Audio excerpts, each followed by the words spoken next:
Hello and welcome to a brand new episode of Where Do We Begin? An absolute cracker lined up for all you guys today with the great man, Phil Anderson. And speaking of great man, if you didn't listen to the show last week, we've got a new co-host on board. It's his first interview. We'll be showing all of you guys today. He goes by the name of Lockie Gibbs. How are you, Lockie?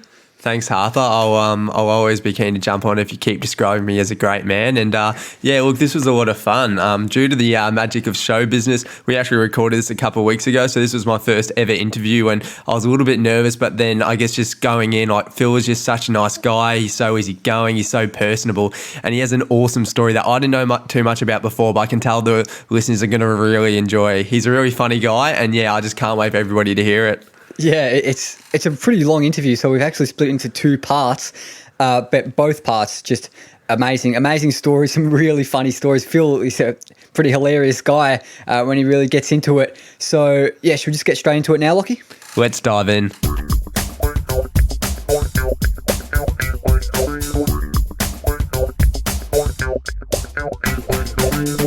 Okay, now when you think about pioneers, you've got people like Albert Einstein in physics, Amelia Earhart in aviation, maybe even Neil Armstrong and space and the moon, but you also think of Phil Anderson and Australian cycling. He's an absolute legend of the sport, and I'm absolutely delighted to welcome him onto the show. So big welcome to Phil Anderson. Thank you very much. It's a pleasure to be here. And, when I heard that, this was a passion of yours, I thought,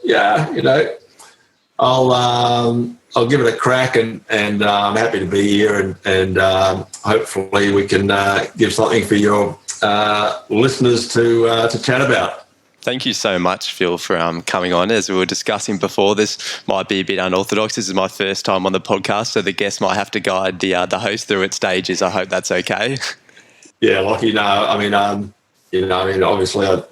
my cycling career was, something which really happened years ago. And the first time you get in front of a microphone or, in front of a television camera, it can be a bit daunting. But, I know you kids are fine with it. I have a son who, he's 20 now, but, the opportunities that, children have as they come through the education system of public speaking is incredible compared to when I was a kid. You never got a chance to get up in front of your schoolmates or your parent, everybody's parents and give a presentation or anything like that. So for me, when I was, I guess one of the first big races I won was the Commonwealth Games. You get up in front of, Prince Charles and accept an award, and you're asked to say a few words, and you don't really know what to say. So, but anyway, I think the kids these days, are very, very fortunate to have the granting they do through the education, and it paves the way for your lives. You can walk into an office and sit down for an interview, when you're applying for a new position. And, you're confident, and it's marvellous. So for me, I might be the one that's going to stumble. I think Harper told me we want to keep it chronologically, but I do want to so I'll ask you about your early career, but I do want to ask you about that. Did you ever find it hard, I guess, like talking to media and stuff? Do you find it daunting? Because I know for me, I feel like I'm one of those people, I can just, if there's like 2 or 3 people, if there's a small group, I feel like I can thrive, but like big groups, it can be quite daunting. Did you ever find that, or do you felt comfortable talking to the media? And like Prince Charles, I'm struggling not to jump ahead because I know we have to start, but that's incredible. Yeah, I mean it's difficult if you're subject of in front of a bunch of press. Sometimes there'll be like 30 people there all firing questions, and in an open sort of forum, and there's nobody there sort of directing it. You try and, take a sort of, you just got to guess, you just can't pick the good looking ones or something, or the ones that have a shiny microphone. You've got to go around and sometimes, you've only got, 3 or 4 minutes because, you've got other things to take care of. And so, you just try to stay light and just make sure you understand the question and answer it, and then, go on to this one and a couple of them. But it can be it can be challenging, because you don't want to appear that you're an asshole or anything. Say a few words and move on. You don't want to feel like you're Donald Trump or anything. Now, a long time before they're speaking to royalty, Prince Charles days, I was actually pretty surprised to find out that you were born in the same country, the same city as Prince Charles, in London, and then moved to Australia at a pretty young age. So tell us a bit about your early life growing up, your memories of London, if you have any, and growing up in Australia. Yeah, you're right. I was born in Finchley, just out of London, and my mum was Australian, and she went overseas, like I went overseas for, in search of challenges within my sport to race my bicycle. My mum went over there to do ballet and to be a dancer, and she met an English bloke, and they got married and had my sister and I. And then but the marriage didn't last that long, so I came back with my mother and my older sister. We came back to Australia. In the early days we were in Adelaide because that's where she came from. And then she met a gentleman, became my stepfather. They got married and moved to Melbourne. And basically I grew up in Melbourne from possibly the age of 6. So I was only like 1 when I came back, when I came to Australia. So, I've always considered myself Australian and very proud of that. But yeah, grew up in suburban Melbourne and went to school at Trinity in Kew. We lived just around the corner. I'll try and not hold that against you. Going to Trinity.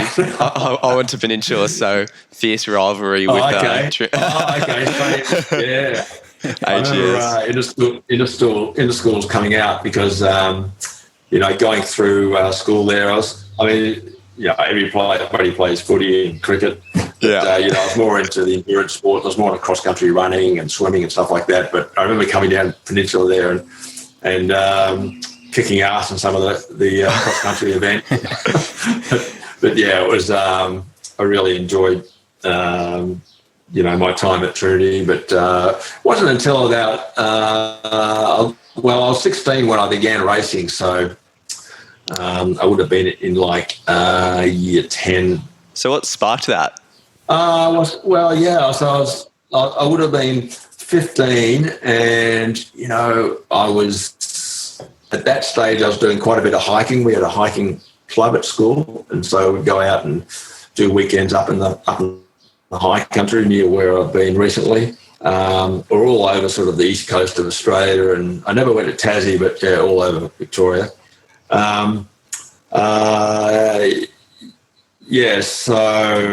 where was I going with that? So I remember one time I was with my mate and we were on our bicycles on our 3 speeds, and we went down Kew Boulevard and I saw a bike race. I'd never seen a bike race before, and it was doing what they call the teardrop. Well, they call it now, it's called the teardrop. An area down Kew Boulevard where they, they can cut off and they can close the road and they can have some races around there. And I remember seeing this race and I was just fascinated. I was just sort of standing there on the bottom corner watching these riders come through the corner there. It was like not a U-turn, but quite a sharp turn. But it really stimulated something in me. And I asked the guy who was standing there on the corner sort of directing traffic or whatever, and I said, what's going on here, And he, I was 15.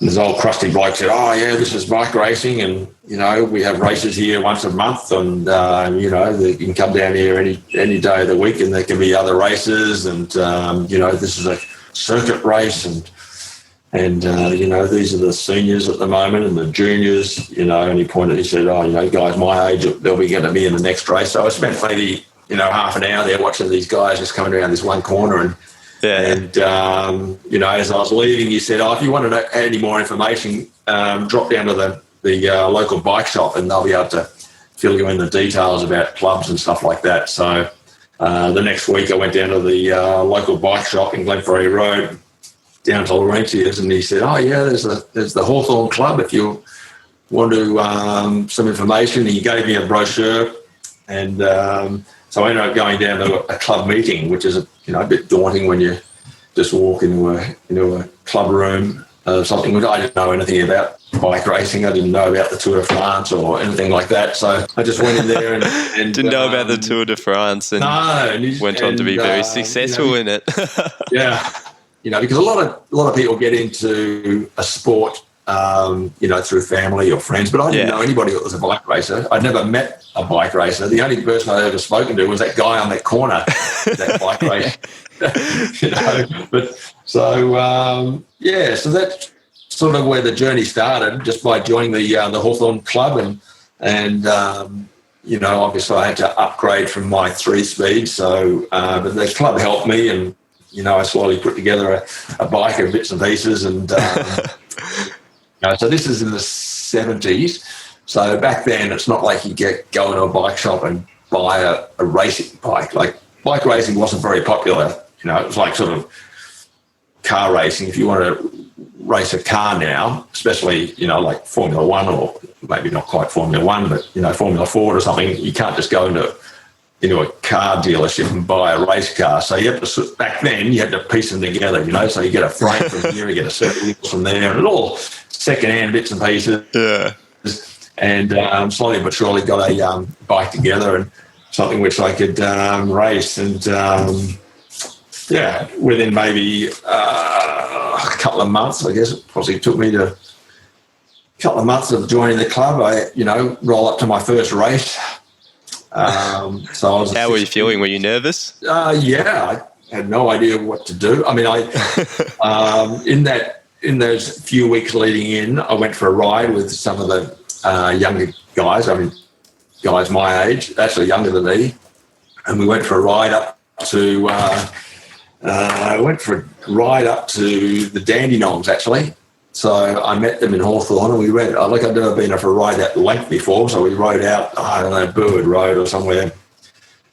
You think of it now, you think, bloody traffic. But we rode out there, and I remember we went up to like Sassafras or something, one of those towns in the Dandenongs, and, it was a real slog, and those guys were possibly waiting for me. I can't even remember. But then we got to the top, we turned around and came down, and it was just so exciting, the descent, like I was 16, so I didn't have a driving license or anything like that, but the speed and the, cutting through the corners, and it was really exciting, In fact, when we got to the bottom, I remember saying, guys, that was fantastic. Can you wait for me while I go back up again so I can do that descent? So, really? So I think they waited around while I went up and went for round 2. But, so I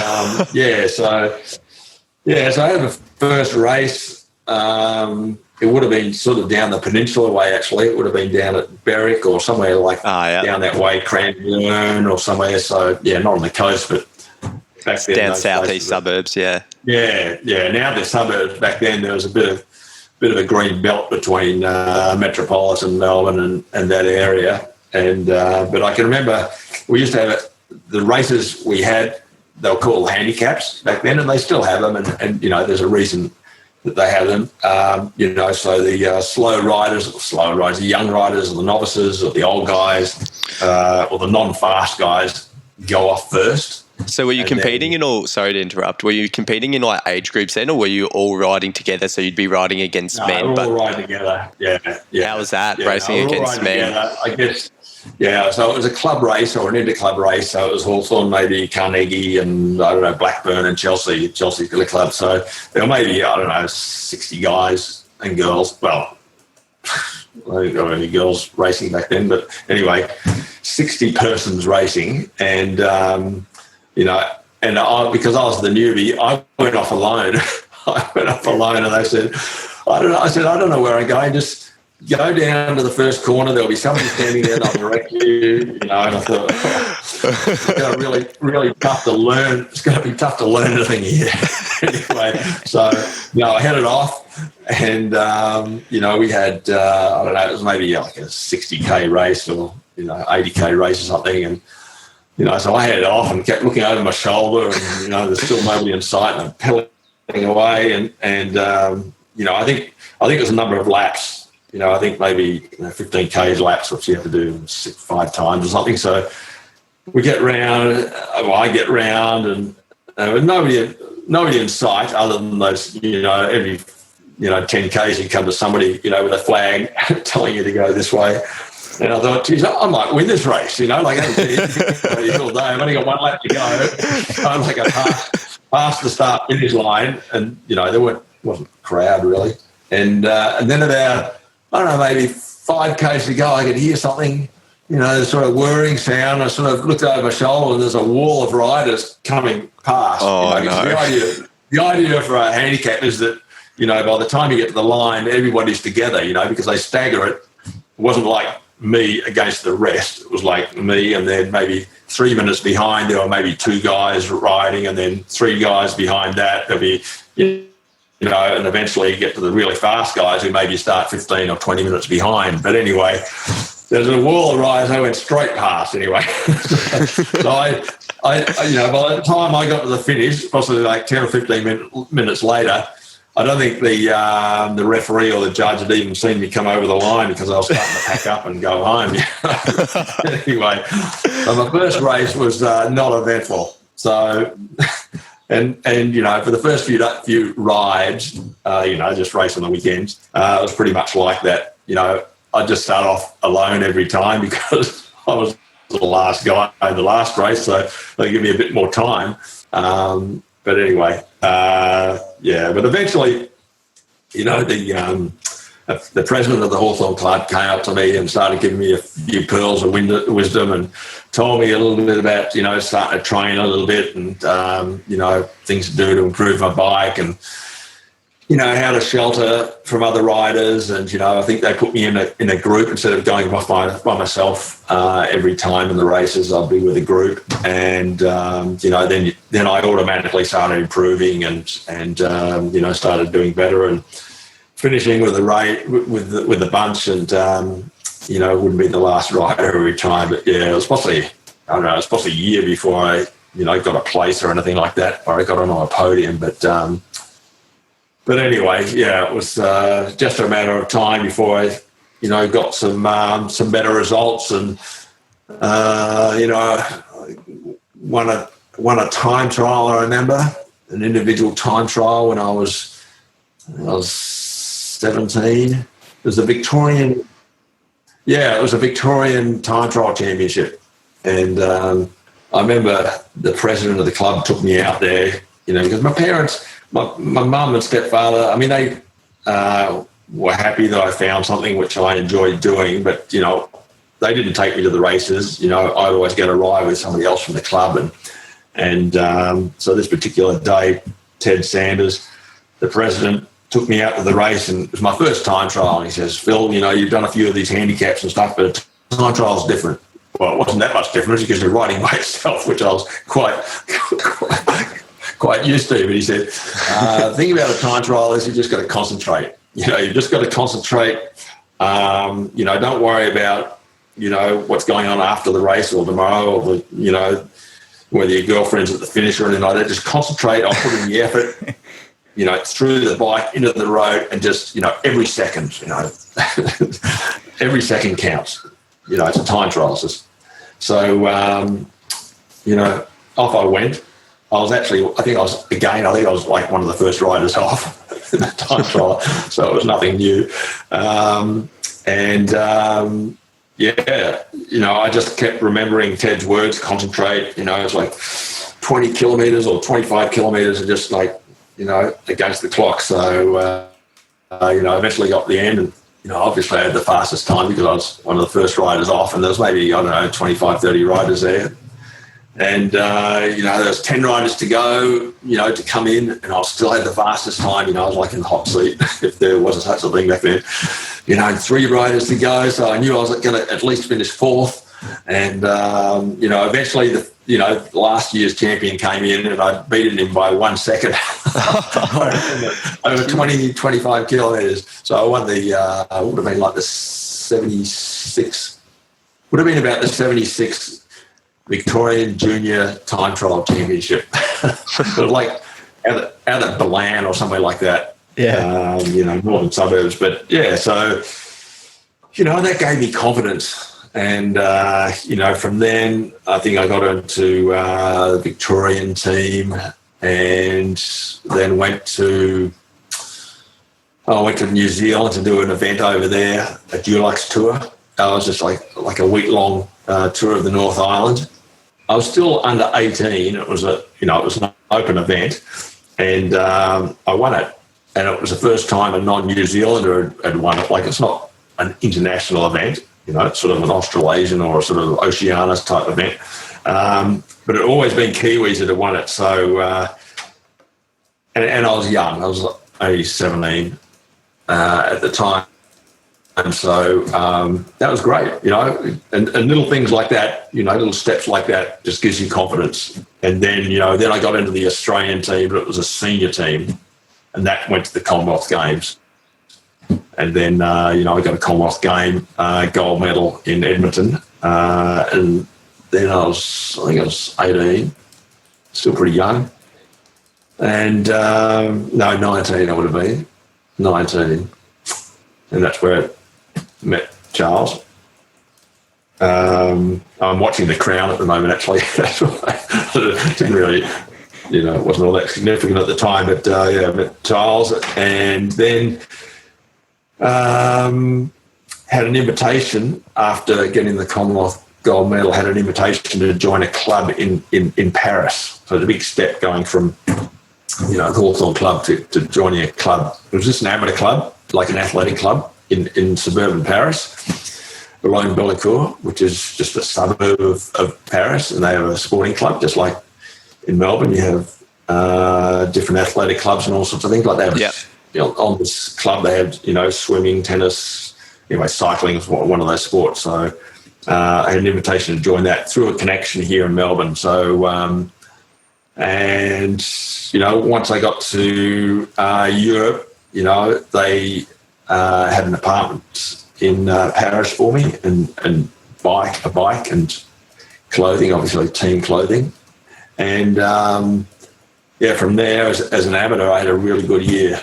Here, I'd done okay here, but it's a big step going over to Europe then, sort of the sort of, that's the foundation of the sport is in Europe. I just did really well as an amateur, winning races, which, I won a club championship or something in Hawthorn, but it's a lot different winning a European club championship or, a 3-day tour or, but by the end of the year, I was one of the winningest riders, in France, which was that particular year. That's sort of like a ladder, like they do with footy and that. And, I was at the top of the list. Phil Anderson from Australia was leading this aggregate.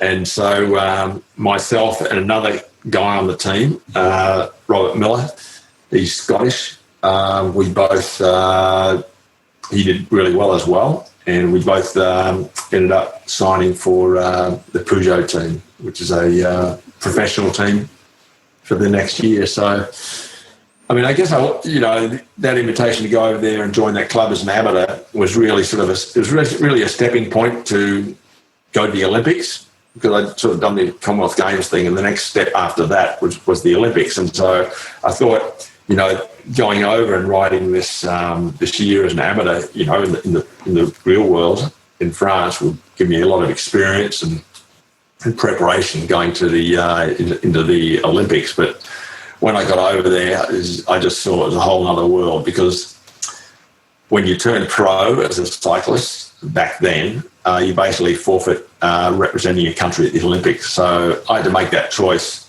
when somebody comes and says, we'd like to pay you a salary to be on our team to race your bike. I was doing it for nothing and loving it. So somebody comes along and offers you money to do it. It was the choice I had to make, whether I come back to Australia and, do training and preparation and try and get selection for the Olympics, or, take this sort of direction as a professional. And I might, if I came back to Australia and did that, I might never get this opportunity again. So it was a choice I made, and certainly not one that I regretted either, because I was, because I obviously flourished in that, professional environment, so he's sort of club, Melbourne club, French club, into a French team, into a pro team, it's like being on an AFL team. It was huge, and my career basically went from there. Now, we've covered a whole lot of ground there, and I'm sure we'll get back into the professional stuff, but I just want to swing back just for a sec, and I want to ask, before you went pro and maybe even before you got into competitive cycling, obviously you grew up in a completely different era to us two, growing up in the 60s and 70s, you're sitting at home, you're thinking, bloody hell, I'm really, really bored. What are you doing for fun out and about, Phil? Well, the stuff I did, non-academic stuff I did at school, like the hiking and running and stuff like that. But when I was home, I used to love motorbikes, mini bikes. I used to have little bikes and go out to the races and with a couple of my buddies. So this is at a time when you could basically ride an unregistered, unroadworthy motorbike around Melbourne, through parks and stuff like that. And you'd end up down at the Yarra, and there, we had like tracks and stuff through the bush down. It was in Kew actually. You got like that's the freeway goes right through there now, so you wouldn't even know it. But there's a bunch of lagoons and stuff like that. But I used to love that, going on the motorbikes and stuff. So obviously, I had some skills which would come across from motocross over to bicycle riding. So I used to love that. Sports, I was adventuresome. I used to try and drag my sister, who was 2.5 years older than me, on our bikes, but they were only 3-speed. So this is before I was, racing or even thought about racing. We might take the train out to Leadale and ride from Leadale out to Warburton or something like that, because before there was a rail trail there. So, we used to do adventures, the two of us. But every holidays I'd go hiking. And the long weekends and stuff, like it'd be, and you'd hike Kosciuszko or, the Warren Bungles up in New South, or go up to Queensland. So most of the holidays were taken up with a bit of an epic kind of hiking thing, where you, I don't know, over a week or 10 days, you might hike 15 Ks a day. Actually, it might have been 15 miles, but anyway, you're carrying a heap of stuff on your back. And that gives you good skills, which you carry, all your whole life, I guess, like you've got to make decisions where you've got to navigate, you've got to look after yourself, survival skills and stuff like that. So that was really good. Hiking was great. And, within 4 or 5 years, I was living in Paris pretty much by myself. And there you have to, you have to cook, you have to clean, you're looking after yourself. I mean, it's not like, it's not like when you're a pro and you really get, you're getting a massage every day, you're at a hotel, really nice places and stuff. As an amateur, I was still, I had to win races to survive, to, earn money to feed myself and all that kind of thing. But, early days, how I, kept myself busy was, I guess, always a bit of an adventure. Used to love going out exploring the suburbs on my bike. Yeah, I noticed, I think particularly, I guess, in the 70s and 60s, football and cricket seemed to be what every person, every male was playing. And it's interesting that you mainly did like endurance-based sports like cross-country and bike riding. Why was that? I don't know, maybe, I guess back then, when I was on Hawthorn Club, and it's only really when you get to a real team situation that you become a team player. Back then, I was riding as an individual. When I was running, I wasn't running for the Trinity. I was just running for myself. The cross country. You might be wearing the green and gold of Trinity, but other than that, so they were individual sports. And so footy, maybe it was the feeling of I'm going to let the team down, or I didn't want to take that responsibility. I guess I don't know, because then when I get up to my racing career, while it appears as it's an individual sport, it's very much a team sport. You need those guys, and they need you, to survive out there. But back then, I don't know. I didn't, I didn't like getting knocked around, maybe, that you do on the footy field, or didn't want my nuts bloody grabbed. Oh, that's rugby, isn't it? Now, we're obviously in the finals now. I don't know if you follow footy at all, but week one of the finals has just finished. Were you a footy fan growing up? Do you watch footy now? Growing up, I was always a Cats fan. Good man. Geelong. And it's just a coincidence now that I live in the Western District, because everybody down this way seems to gravitate towards supporting the Cats.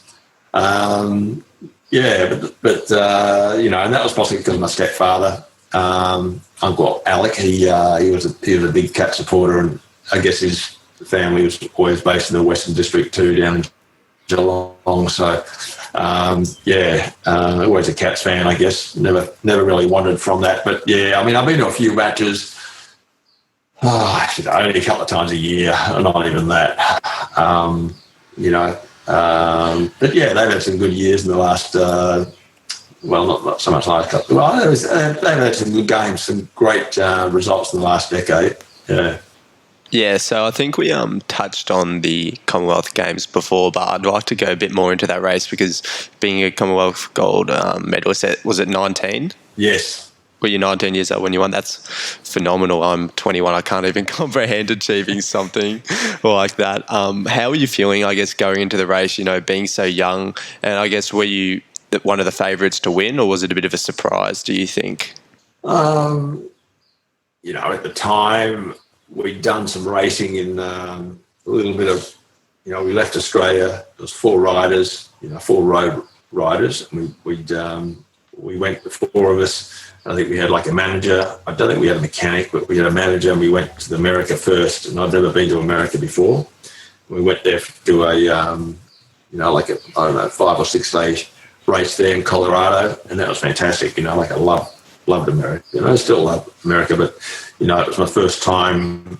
I'd been to New Zealand, so it was the first time out of Australia other than New Zealand, and to go up into the Rockies and stay up there and race, and it was. And I met some of the competitors that I was going to be racing. Maybe 2 weeks later in the Commonwealth Games, I met them at this other race. There were Kiwis there, the Brits were there. They were the main ones. Yeah, that I met. The Australian manager of the team said, these guys, you're going to see them in a couple of weeks, keep your eye on them and, watch them out on the road. And so we went up to Canada, and so I knew a few of the riders. I knew the Kiwis, I knew the Brits, and we had a couple of practice races, and I did really well. I think I won both races. That you get there a week before or so, and you have a few warm-up races which lead up to the Commonwealth Games. And I think I won both of them, in a sprint or whatever. So I might have been considered favourite. I don't know, but it was a shitty course so it's in Edmonton in Alberta, so in the west, not on the coast. But one stadium. You got British Columbia and you got Alberta. It was a shitty course. A lot of it, 50% of it was possibly just on this freeway section of freeway, so you basically, I don't know, start and finish was maybe in a golf course somewhere, and then you turn off onto the freeway, you go up to the other, on the freeway for maybe 5Ks and do a loop around a suburb and get back on the freeway and come back to the golf course. And you did that, I don't know, 20 times or something. It was a really shocking course, bloody boring. But anyway, I noticed when I got to the start line, like there was the riders I'd been racing with in America, and obviously in the lead-up races. So that was maybe 10% of the field. And then all these other countries from places I've never heard of, there were Indians and riders from countries which just cycling is not a hotbed of talent coming from these countries. I think if you sneezed, half of them would bloody already be climbing off the bike. So I knew there wasn't a whole bunch of strength in the thing. I mean, it's different than the Commonwealth Games where you got the Russians and the Germans and all this sort of stuff. It's a Commonwealth country. So I think the best riders there were possibly the riders that I was racing with in America, and I'd been watching those guys and, knew what their talents were and if they were strong climbing or whatever, so anyway, it was a shitty day on a shitty course because it was raining and stuff like that. And I think might have been 200 kilometres. It's quite a long race, sort of goes for 5 hours or something. And, a bunch of these laps, these boring laps. And I don't know, as I'd predicted, after like 2 of those 15 laps, there was only the same guys. Everybody else was dropped or climbed off. It was only the same guys. The only, real strength in the field was those guys that were racing with us before. And so I had to figure a way to get rid of them. And there was a flurry of attacks, a couple of laps to go, maybe 3 or 4 laps to go, and I just followed some good wheels, and then there was only like 5 of us left, or 5 of us, I think. And then I remember going around a corner, I don't know, a U-turn or something at the far end of the bloody course, and there was a crash. I don't know if I caused the crash or whatever, but, I went down, 1 or 2 others went down, and I thought, oh, shit, it's all over now. These, we're going to be caught and it's going to be over. But so I got up and looked at this other guy, bloody, beside me, that also fell off, and we gone, let's ride together and try and chase back this front group. So we knuckled down and chased, and within like 2 or 3 kilometres, we had them back in our sights, and I think we caught them maybe half a lap to go, and then so then it came down to a 5-man sprint. So I whipped their asses in the sprint, and so I got the gold medal. Yeah, it's unbelievable. I guess being 19, you've just won the gold medal. I don't know what the Commonwealth Games parties are. I know the Olympic parties are meant to be massive. Are the Commonwealth Games similar? And I guess as a 19-year-old, how did you celebrate? Because yeah, I mean, it was I had a couple of 3 teammates, obviously, like from Australia, Michaelis, and we went out on the tear, I guess you could say, as much as you could. As a 19-year-old, it was pretty tame, I think. I don't think we got into too much trouble, but we went out and had a few drinks, I think. But, I was 18. I think in America you could go out at that age. Not in America, in Canada you could, because, of course, in the States it's 21, but we were visitors, we figured we could do anything we wanted. But I don't think, but it wasn't a huge wild party. I think the road race was on the last day of the Commonwealth Games, which is pretty shit actually, because, it'd be much better to have it the first day and then you can party the whole rest of the time you're there. You can be on holiday, you're basically there on holiday. But, when your event's on the last day of like I think it was 10-day Commonwealth Games sort of period, you have to basically live like nuns until the event. So, and you see all these other guys, all the athletes or the swimmers or whatever, all partying after their day one bloody event, and just kicking back all the time, trying to lure you into the dark side. Were your parents over there in Canada maybe keeping a bit of looming over your shoulder, watching every action that you did and supporting you in the race, of course? No. They were back here in Australia. I mean, the world seemed much bigger back then. Just the communications and everything like that. Like, even just a call from Melbourne to Geelong, it was like a long distance call, let alone from calling from Melbourne to Canada. I think I called my mum, and they'd all been watching. They actually showed the bike race, and so like it, I don't know, 2 a.m. or whatever time it was. My stepfather went out into the street in suburban Melbourne and just honked the horn. He was so excited because he watched me take the gold, and they had a bit of a celebration. I think they all got together by 4 o'clock in the morning. All my friends had come together in Melbourne. But yeah, I didn't have any friends or relatives over there. But you just make friends, Yeah. You just make friends. When you're traveling, an athlete, and sort of. We might have lived by like nuns, but we had a bit of a cheer squad around us Aussies. That actually, the Commonwealth Games segues quite nicely into the Olympics. And briefly, you mentioned before the decision to pursue your career, your professional cycling career, over representing Australia at the Olympics. And I'm really interested in that. So can you talk us through that whole decision process and how long it took, everything like that? Yeah. So we spoke about the Commonwealth Games just now. So that was in 78, and in 79, the following year, I went over there, like I explained earlier, just joined that club in Paris and did really well. And by the end of the year, I had offers from a couple of teams to turn pro. So at that stage, I had to decide, between the two teams that were offering me a contract, whether I was going to do that or if I was going to come back to Australia and stay amateur and, do that sort of the Olympic dream if I was going to follow that. But, when I was over there as an amateur, I remember very early on in the year in Paris, I went to see the start of a professional race. It's quite a big race. It's called the Paris-Nice. And it was just down the street, the start. It's a race which goes from Paris down to Nice, so it goes down basically the guts of France, down to it's called the Race of the Sun because it's in springtime, and in the north of the climes of Paris, it can be kind of miserable weather, and it goes down to the Mediterranean where, spring weather's always fine. It's very nice. So they call it the Race of the Sun. Anyway, myself and a couple of my French teammates, we went down to watch the start of this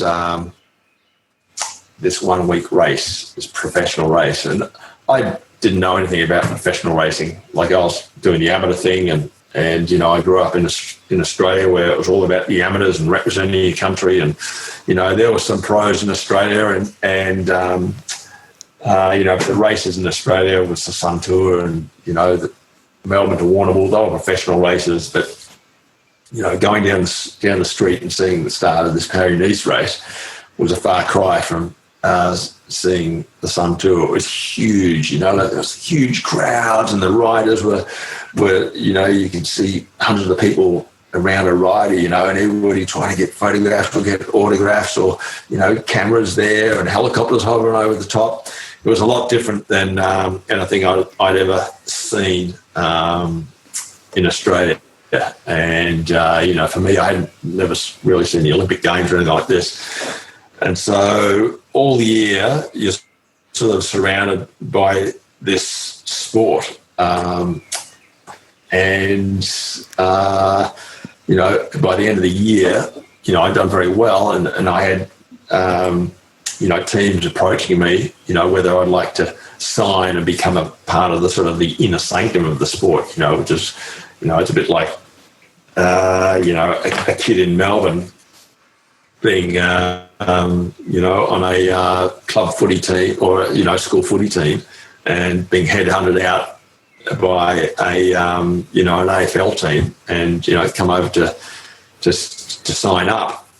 Or you can stay on and, you don't have to come over. You can stay in your school side and maybe win the inter-schools, but you might never get that opportunity again to get into the AFL. So for me, that was the decision I had to make, and it was pretty tough. But after seeing, what the sport was at the professional level, I threw caution to the wind and signed because it was, I just didn't know if that opportunity would come again. I mean, I guess if I should have been more confident and thought, well, I can do both. I can go and sign. I can come back to Australia, do the selection race, get with the Victorian team, then go for the Australian select.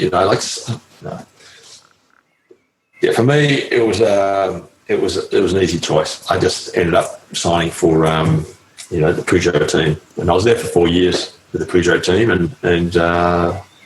and my pro career lasted 15 years. So, first 4 years I was with that Peugeot team. It was great, living the dream. Do you ever think nowadays, post-retirement, do you ever think about what could have been if you perhaps pursued an Olympic career representing Australia over the professional career, cycling the Tour de France and all that kind of stuff? Yeah, I mean, it's. I think if I stayed amateur and did the Olympic Games in '80, well, '80 ended up being a bit of a wash, really. I don't know if you remember. That was Moscow, and the Americans boycotted it. I mean, I didn't know that at the time, because that was after the decision. But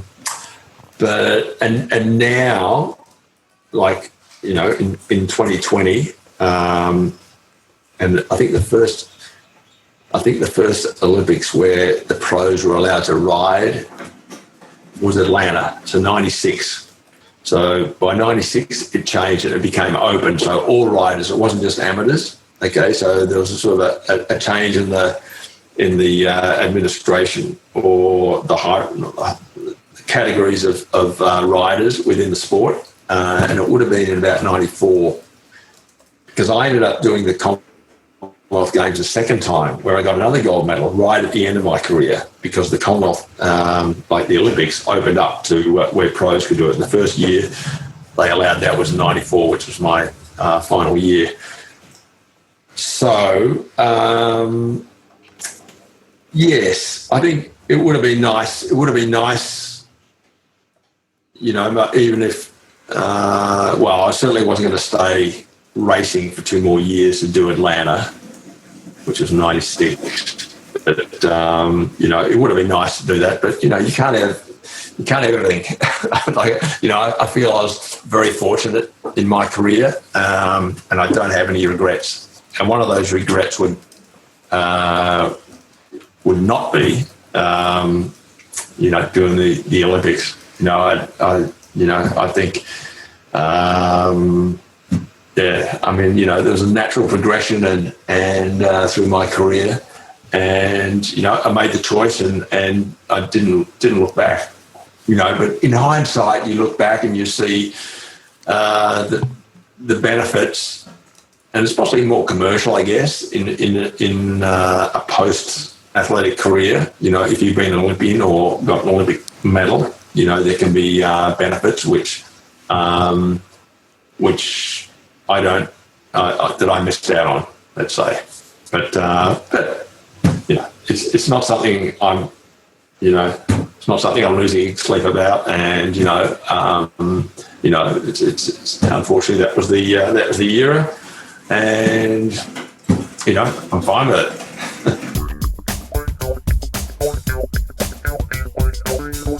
Mate, Harper, how good was that?